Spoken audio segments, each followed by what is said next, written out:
বাংলাদেশের সবচেয়ে পুরাতন এবং বৃহত্তম চা বাগান মালনীছড়া চা বাগান, যেটি শুরু হয়েছিল ব্রিটিশ সাহেব হাডসনের হাত ধরে 1854 সালে।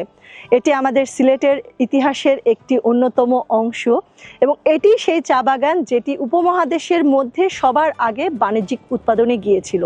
তো আজকে আমরা এই মালনীছড়া চা বাগানে এসেছি।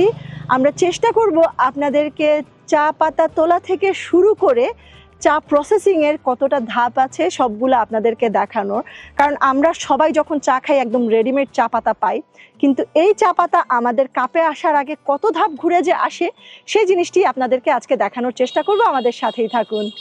1854 সালে স্থাপিত মালনীছড়া চা বাগান যে শুধু সিলেটের চা শিল্পে অবদান রেখেছে তা কিন্তু নয়। সবুজ শ্যামল এই চা বাগানের কারণে সমৃদ্ধ হয়েছে সিলেটের পর্যটন। দেশ বিদেশে সিলেটের রূপ আর চায়ের যে এত প্রশংসা হয় সেটার অনেক বড় দাবিদার কিন্তু আমাদের এই মালনীছড়া চা বাগান। আমি নিশ্চিত আপনারা অনেকেই সিলেটের চায়ের প্রশংসা শুনেছেন, তবে আজকে আমরা আপনাদেরকে দেখাবো সিলেটের মালনীছড়া চা বাগানে কিভাবে চা তৈরি হয়। বাগান থেকে ফ্রেশ চা পাতা ট্রাক্টরে করে ফ্যাক্টরিতে আসে, ওটা ওনারা বাগান থেকে কেজি হিসেবে কিনে নিয়ে আসেন। আসার পরে এখানে ওজন দেওয়া হয়। ওজন দেওয়ার পরে এটাকে পরিষ্কার করে ওয়েদারিং থ্রোতে রাখা হয় যাতে সব ধরনের ময়েশ্চার চলে যায়। আমরা এখন দাঁড়িয়ে আছি চা পাতা প্রসেসিং এর প্রথম যে স্টেপটা, সেটাকে বলা হয় উইদারিং থ্রো, যার মাধ্যমে কাঁচা পাতাগুলোকে শুকানোর ব্যবস্থা করা হয়, তাদের ময়েশ্চার গুলাকে একদম সরিয়ে ফেলা হয়, মোটামুটি একটু ড্রাই করা হয়। তো এটা হচ্ছে ওয়েদারিং থ্রো মেশিন। একদম পাতার যে ফ্রেশনেসটা আছে সে বা যে আর্দ্রতার কারণে সেই আর্দ্রতাগুলো সরিয়ে পাতাকে একদম মলিন করে ফেলা হয় যাতে এরা ইজিলি কাটতে পারে। এখন আমি যে জায়গাটিতে আছি এখানে একটি সিএফটি ইউনিটের কাটিং মেশিন। এখানে চা পাতা দেয়া হয়, চা পাতাগুলো কাটার পরে যায় হচ্ছে সিএফটি ইউনিটের অন্য সাইডে। Let's go there.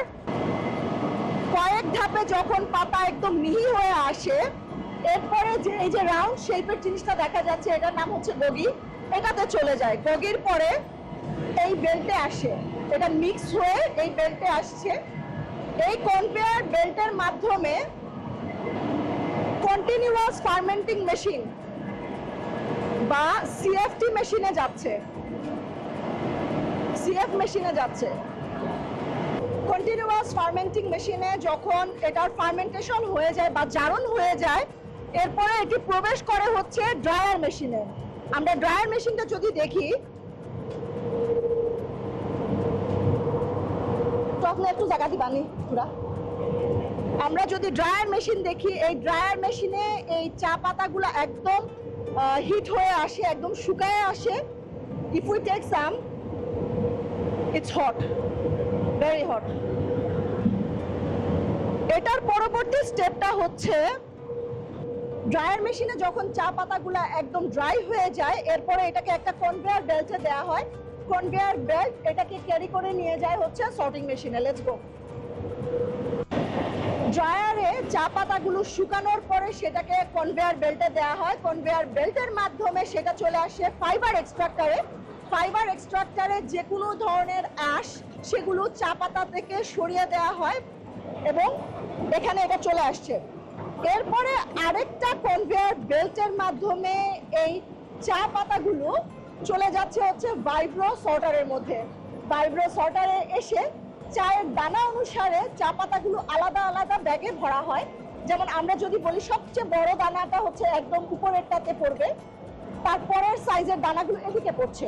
এরপরে হচ্ছে আমরা যে কোয়ালিটির চা খাই সেটা হচ্ছে এই কোয়ালিটির, এটা এইদিকে আলাদা হচ্ছে এই পাইপের মাধ্যমে। তো এভাবে একদম নিচ পর্যন্ত ঘুরে আসে।